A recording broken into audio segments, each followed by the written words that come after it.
Test na natin. Check natin freon.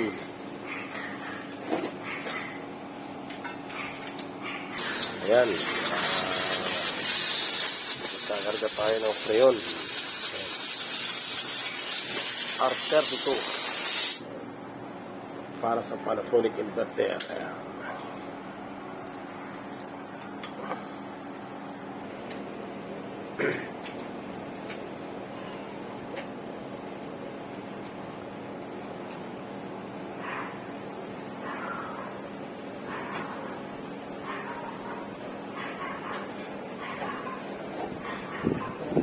Salabing sa traffic.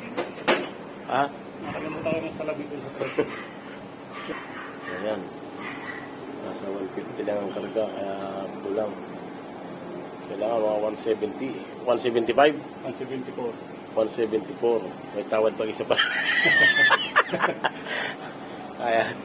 Kinakabit na natin. Lalamig na yan. Sarap dito. Lamig. Open.